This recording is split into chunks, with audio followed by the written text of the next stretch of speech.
Good to C you, बहुत दिनों के बाद देख रहे हैं और ट्रेलर लॉन्च हुआ है, क्या कुछ कहना चाहेंगे? और देखने में ये भी ट्रेलर से देखने में ये लग रहा है कि कबाड़ी वाले बने हैं। ऐसा क्यों किया आपने? कबाड़ी वाले क्यों बने? क्यों किया आपने, क्यों किया? ये एक्चुअली बहुत ही एक दिलचस्प किस्म की फिल्म है और ये किरदार बहुत ही एक खूबसूरत किरदार है, बहुत ही कमाल का किरदार है, बहुत ही अनोखा किरदार है। और खास करके सबसे आई थिंक इम्पोर्टेंट चीज ये है कि ये किरदार मेरे तजुर्बे से बाहर है, तो इसे आई थिंक सच्चाई के साथ पोर्ट्रे करना मेरी बहुत एक जिम्मेदारी थी, क्योंकि हम सब कबाड़ी वालों को देखते रहते हैं हमारी जिंदगी में, हमारी गाड़ियों के या हमारे अगर हम पैदल चल रहे हैं सड़क पर तो हमारे पास में से गुजरते रहते हैं, लेकिन हम कभी सोचते नहीं है कि उनकी जिंदगी के बारे में, उन पे क्या बीतता होगा, उनका काम कितना मुश्किल होता होगा। तो ये जब मैंने फिल्म की तो मुझे आई थिंक खासकर अपनी कला के बारे में भी बहुत सीखने को मिला, एक्टिंग के बारे में और जिंदगी के बारे में भी आई थिंक काफी आंखें खुल गई, क्योंकि एक कबाड़ी वाले के रूप उसकी जीवन को जीनी पड़ी, तो वो बहुत ही इंटरेस्टिंग एक्सपीरियंस रहा और बहुत ही इम्पोर्टेंट एक्सपीरियंस था आई थिंक। डैडी का कैसा रिएक्शन रहा कि कबाड़ी? बहुत खुश थे और खास करके जब मैंने एक्चुअली जब प्रैक्टिस करता था तो कभी कभार क्योंकि आपने देखा होगा कोई भी कॉलोनी से जो कबाड़ी वाले की जो पुकार होती है, जो गूंजती रहती है चारों तरफ, बाटली वाला कबाड़ी वाला जो या बाजी वाला भी कुछ चिल्लाता है, जैसे वो ऐसे आवाज बनाते हैं, ओए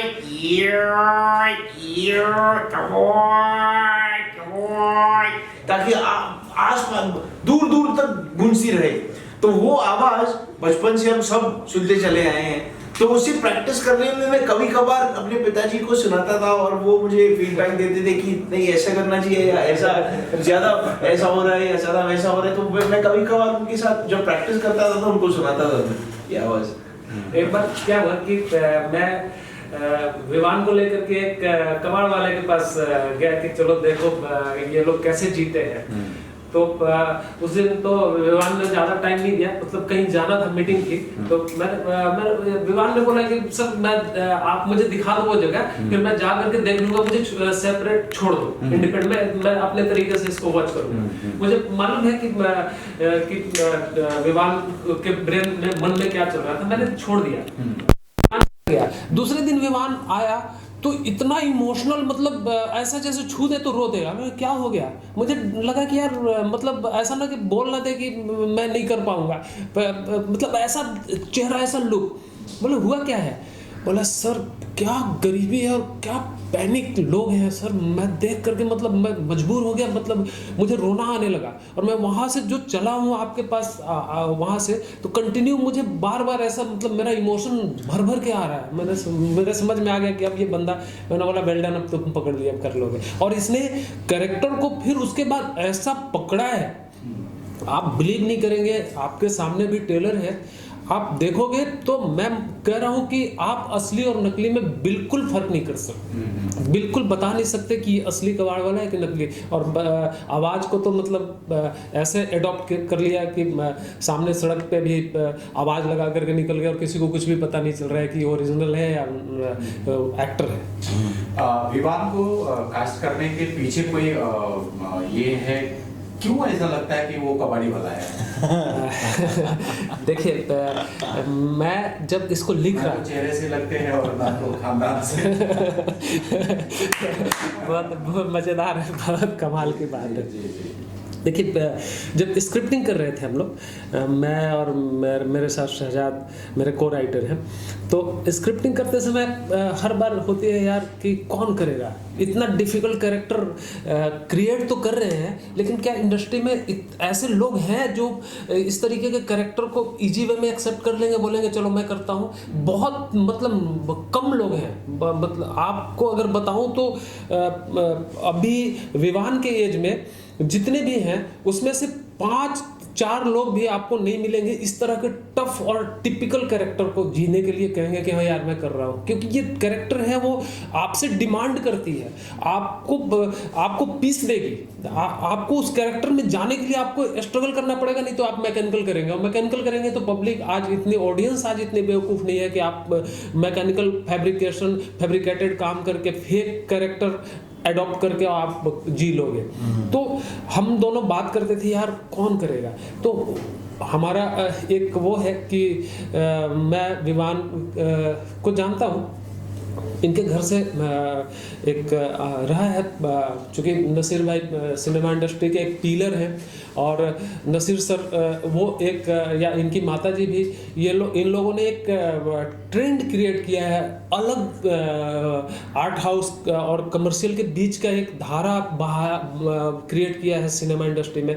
तो हमको पता है कि हम वहाँ जाएंगे तो हमको मिलेगा। तो करीब करीब ये हमारी स्क्रिप्ट पूरी होते होते तक ये क्लियर हो गई थी कि हमको विवान को ये नरेशन देना है। अब ये था कि विवान को डिसीजन लेना था, पर मुझे विश्वास था कि अगर मैं नरेशन दे देता हूँ और विवान अगर इस कैरेक्टर को समझ लेते हैं तो मैं भी कैरेक्टर करेंगे। तो करीब करीब ब्रेन में ये क्लियर था। ये मेरे लिए सबसे बड़ी बात है कि मैं इंडस्ट्री का एक अभी ऐसा पहला एक डायरेक्टर होऊंगा जिसने कि सोचा कि मैं इस आर्टिस्ट के साथ काम करूंगा और उसी आर्टिस्ट के साथ मैंने इस कैरेक्टर को किया। ओके, विवान आपके लिए कितना चैलेंज होगा ये रोल करना, क्योंकि दुनिया जानती है कि विवान गरीब नहीं है, कबाड़ी वाला नहीं है, बिग फैमिली से आते हैं, तो कितना डिफिकल्ट रहा ये कैरेक्टर करने में या घुसने में या उसको पोर्ट्रेट करने में? उसको वही उसमें उसकी जो रियाज थी वो खास करके एक फिजिकलिटी, बॉडी लैंग्वेज और वॉइस में ज़्यादातर उसकी रियाज थी, लेकिन वो सारे टेक्निकल चीज़ें हैं। आई थिंक अगर इसके बारे में ज़्यादा सोचा जाए तो आई थिंक यही एक चीज़ महसूस होती है कि एक्टिंग का एक बहुत इम्पॉर्टेंट हिस्सा है किसी और व्यक्ति जिसकी स्थिति हमसे अलग हो, उसको समझना, उससे आई थिंक कंपैशन, एम्पैथी, ये सबसे आई थिंक बड़े पिलर्स हैं एक्टिंग के, कि जिसकी स्थिति हमसे अलग है, जो हमसे जो डिसएडवांटेज्ड है जो शायद ज़िंदगी में, उसकी स्थिति और उसकी जीवन को जीना, समझना और सच्चाई से उसको पेश करना। आई थिंक हमारे कला के दौरान वो सबसे बड़ी जिम्मेदारी होती है कलाकार की, चाहे राइटर हो या डायरेक्टर हो या एक्टर हो। तो उसमें रिसर्च, आई थिंक बोथ एक टेक्निकल रिसर्च और एक इमोशनल रिसर्च शायद है। विवान, आप एक हैंडसम बॉय हैं, फिर भी इस तरह का इंडस्ट्री में आपने जो रिस्क लिया है, तो आपने आपके घर वालों ने कुछ सजेशन लिया है, आपने घर से कुछ सजेशन लिया है, सजेशन दिया है कि ये रोल करना चाहिए? जी नहीं, मुझे ये रोल हमेशा प्ले करना था और मुझे हर तरीके के रोल करने हैं। आई थिंक हर एक्टर की एक इच्छा होती है कि अलग अलग प्रकार के रोल वो कर पाएँ, ऐसे रोल जो वो शायद कई लोग सोच भी नहीं पाएंगे कि ये एक ऐसा रोल कर पाएगा। वो एक सबसे बड़ी एक अचीवमेंट होती है एक एक्टर की, जब वो एक ऐसा रोल आई थिंक सच्चाई से कर पाए, ठीक से। और दर्शक ये भी जानना चाहेंगे कि ये नेचुरल एक्टिंग आपका ट्रेलर देखेगा जो नेचुरल लग रहा है, इतना नेचुरल बनाने के लिए आप कितने कबाड़ी वाले के पास गए, कहाँ गए, थोड़ा सा एक्सपीरियंस है? ये एक्चुअली एक बहुत ही इंटरेस्टिंग चीज़ है, क्योंकि ये कबाड़ी वालों के पास गया भी, जैसे बदराज सर ने कहा, और खास करके जितने भी कबाड़ी वालों को मैंने देखा है अपनी ज़िंदगी में, वो सारे आई थिंक मेमोरीज और सारे फीलिंग्स को जमा करके उससे मैंने कुछ शायद बनाया इस किरदार में, एक्सट्रैक्ट कर लिया इसका एक स्ट्रक्चर। आई थिंक वो इस जैसे एक बिल्डिंग ब्लॉक्स थे इस पूरे स्ट्रक्चर के, जो ऑब्जर्वेशन है और जो इमोशन, जो फीलिंग भी है, जो कबाड़ी वालों पे बीतता होगा, उसकी ज़िंदगी क्या होती होगी, तो वो हम शायद इमेजिन नहीं कर पाएंगे, क्योंकि वो मैंने सिर्फ देखा है, एक्चुअली एहसास जिया नहीं है उनकी ज़िंदगी। तो मैं आई थिंक ऑब्जर्वेशन, इमेजिनेशन और फीलिंग, पर वो कंपैशन। यस, एक बड़ा सवाल ये हो जाता है कि आप इस तरह की फिल्म बना रहे हैं कबाड़ी वाले पे, तो आपके दिमाग में कुछ कस्टमर्स चल रही है कि दर्शक इसे एक्सेप्ट करेंगे नहीं करेंगे, और लिखने में कितनी प्रॉब्लम आ रही थी इसके अंदर? देखिए, ये तो बहुत मतलब सही बात है, और एक हर मेकर के सामने ये स्थिति मेरे ख्याल से, चाहे वो बहुत बड़े भी मेकर हैं तो उनके सामने ये सवाल होता ही है। और ये पहला सवाल है, बहुत जेन्युइन सवाल है कि दर्शक इसको कैसे लेगा, कैसे सोचेंगे। पर मैं थोड़ा सा इसको अलग तरीके से डिफाइन करता हूँ, मैं अपने तरीके से सोचता हूँ। सबसे पहले तो मैं काल्पनिक कहानियों पे नहीं जाता, इस कहानी के बारे में भी ये जब मुझे सूझा था कि मैं एक कबाड़ी वाले के कैरेक्टर को डेवलप करूंगा और इस पे पिक्चर करूंगा, तो इसके एक तो सबसे पहली सोच हमारी रही है कि समाज के जो अनछुए पहलू है, अनएक्सपोज्ड कैरेक्टर है, उनको लेकर के आऊँ ऑडियंस के सामने। मांझी के समय में भी हमने यही किया, अनछुए एक ऐसे व्यक्ति को छूने की कोशिश किया जहाँ कि लोग जानते ही नहीं है कि ऐसा भी हो सकता है। एक व्यक्ति है वो पहाड़ तोड़ करके रास्ते बना दे, तो अपने आप में बहुत बड़ी उपलब्धि होगी। तो कबाड़ी वाले की भी कैरेक्टर के साथ ऐसे ही था कि एक कबाड़ वाला है, पूरे दिन हम उसको नॉर्मल लेते हैं। आप कोई भी मतलब जितने भी इवन ऑडियंस की बात कर रहा हूँ, सबकी बात कर रहा हूँ कि आपके बगल से एक कबाड़ी वाला गुजर जाता है और आपको बिल्कुल इस बात का आभास नहीं कि कोई आपके सामने से गया। वो जीता जागता इंसान है, उसकी अपनी एक दुनिया होगी, उसकी बहुत सारी पीड़ाएं हैं, लेकिन हमको उन सब चीज़ों से कोई लेना देना। नॉर्मल हमारे सामने से हर रोज सड़कों पे हम में से हर आदमी के सामने एक हाथ गाड़ी वाला दिख जाता है आवाज़ लगाते हुए। तो मुझे वो संवेदना छू गई। उसके बाद जो दूसरी चीज़ हुई कि हम कबाड़ वालों के पास जाते थे, हम उनके घरों में जाते थे, उनसे बात करते थे। हम दोनों, जो हमारे साथ शहजाद भी होता था, हम दोनों जाते थे और उनसे बात करते थे, उनसे मिल करके उनकी संवेदना को समझने की कोशिश करते थे। उसके बाद देखिए, जब आपके पास एक प्लॉट तैयार हो जाता है, उसके बाद स्क्रीन प्ले लिखना आसान हो जाता है। और जब स्क्रीन प्ले हम लोगों ने लिखना शुरू किया तो उसमें टेक्नोलॉजी है, टेक्नोलॉजी के सहारे हमने एक्सप्लेन किया। अब रही बात कि जब हम लिख रहे होते हैं या जब हम कुछ सोच रहे होते हैं तो हमारे सामने बार बार आप वही जो दर्शक की बात कि दर्शक इसको कैसे लेगा, ऑडियंस कैसे लेगा। तो मुझे एक बात का हमेशा अभी भी मतलब हमेशा विश्वास है कि दर्शक हर बार कुछ नया देखना चाहता है। दर्शक हर बार वो देखना चाहता है जो दर्शक को थोड़ी देर के लिए, 2 घंटे के लिए, 2.5 घंटे के लिए एक अलग दुनिया में लेकर के चला जाए और उसको लगे कि यार ये कैरेक्टर को हमने देखा है, जाना है। वही गुप्त लेकिन सर्वविदित, सब जानते हैं लेकिन वो उसको जानना कोई नहीं चाहता। तो इस बिहाफ पे मैं ये मान के चल रहा हूँ। और जिस तरीके से विवान ने कैरेक्टर को जिया है, एडॉप्ट किया है, और भी अतुल श्रीवास्तव जी हैं इसमें, और भी ढेर सारे कैरेक्टर हैं, तो उन लोगों ने जिस तरीके से इसको एडॉप्ट किया है तो मुझे लग रहा है कि ऑडियंस इसको एक्सेप्ट करेगी। विवान, आपसे जानना चाहेंगे, क्योंकि बड़े बड़े एक्टर जो होते हैं इसे नकार देते हैं क्योंकि आप यंग हैं और आपका ग्रोथ अभी ऊपर जाएगा। Thank you. घर से कितना आप डरे थे? आज लोग का सुझाव था इस पिक्चर को मत करो क्योंकि ये शायद कैरियर आपका खत्म कर देगी, बहुत डर होता है इसके अंदर। जी। तो आपने इसे पॉजिटिव वे से लिया या नेगेटिव वे से लिया? पॉजिटिव ही हमेशा से ऐसे कहानियों में बहुत दिलचस्पी है, ऐसे किरदारों में खास करके बहुत शौक है प्ले करने में। और ऐसे कहानियों में भी, क्योंकि ये एक बहुत ही इसका जो थीम है फिल्म का, ये एक सबसे आई थिंक हमारी सिनेमा और साहित्य की सबसे पुरानी थीम है कि जब एक गरीब आदमी एक खजाने, एक ट्रेजर को खोज निकालता है और उसकी ज़िंदगी उसकी वजह से बदल जाती है, तो उसके दिमाग पे, उसके दिल पर, उसकी हर चीज़ पर, उसकी ज़िंदगी पर क्या असर पड़ता है, उसकी एक बहुत ही कमाल की एक ये स्टडी है।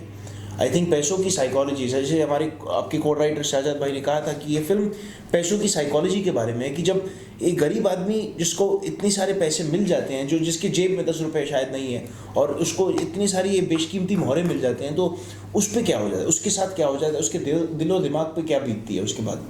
जाते जाते एक लास्ट क्वेश्चन है जी। आपकी फिल्म 13 तारीख को रिलीज हो रही है, वैलेंटाइन डे आ रहा है जी, क्या सोच के इस टाइम पे 13 तारीख को रिलीज कर रहे हैं? कुछ दिमाग ये एक्चुअली एक बहुत ही इंटरेस्टिंग लव स्टोरी भी है, क्योंकि इसमें क्या होता है कि ये जो कबाड़ी वाला है, ये एक लड़की से उससे प्यार हो जाता है, एक लड़की से जो आई थिंक जो ऊपरी स्थिति से है, जो हायर क्लास से, जो उसके बिल्कुल उसे लगता है वो जैसे उसके पहुंच से बहुत बाहर है, और वो बेसिकली जो क्या है वो उससे ज़्यादा स्पॉइल नहीं कर पाएंगे, लेकिन वो एक इंटरेस्टिंग डायनामिक हो जाता है बंधन और रोमा के बीच में, क्योंकि बंधन एक गरीब घर से है और रोमा अमीर घर की लड़की है। तो इन दोनों के बीच में जो प्यार इश्क हो जाता है वो भी एक बहुत ही दिलचस्प किस्म की चीज़ है इस फिल्म में। और वो इंटरेस्टिंग एंगल है कि क्योंकि जो रोमा है वो भी इस खजाने के पीछे सारे कैरेक्टर्स हमारे ये कॉइन के पीछे पड़े हैं। तो वो एक दूसरे के साथ कैसे एक दूसरे को ह्यूमन साइकोलॉजी के कभी कभार कॉन करते हैं, चीट करते हैं, या कभी कभार उनका इस्तेमाल करते हैं आगे कॉइन तक पहुंचने में। तो बहुत सारी इंटरेस्टिंग कहानियां हैं और किरदार हैं। और इसमें एक जो आपने पूछा है तो मतलब मैं और विवान ने तो बहुत खूबसूरती से डिफाइन कर दिया। मैं एक छोटे सी लाइन में बताऊं कि कबाड़ है और क्वाइन है। कबाड़ यानी कि आप उसको कैसे देखेंगे? कबाड़ कहने का मतलब है या कबाड़ का सेंस है तो एक कबाड़ी वाला होगा तभी कबाड़ होगा, नहीं तो नहीं होगा। तो वो और उससे पता चलता है कि हार्डकोर लेबोरियस आदमी होगा, कोई होगा जो जिसके पास कोई शॉर्टकट फॉर्मेट नहीं होगा। तो कबाड़ी वाला एक मेहनती कैरेक्टर और दूसरा पैसा क्वाइन।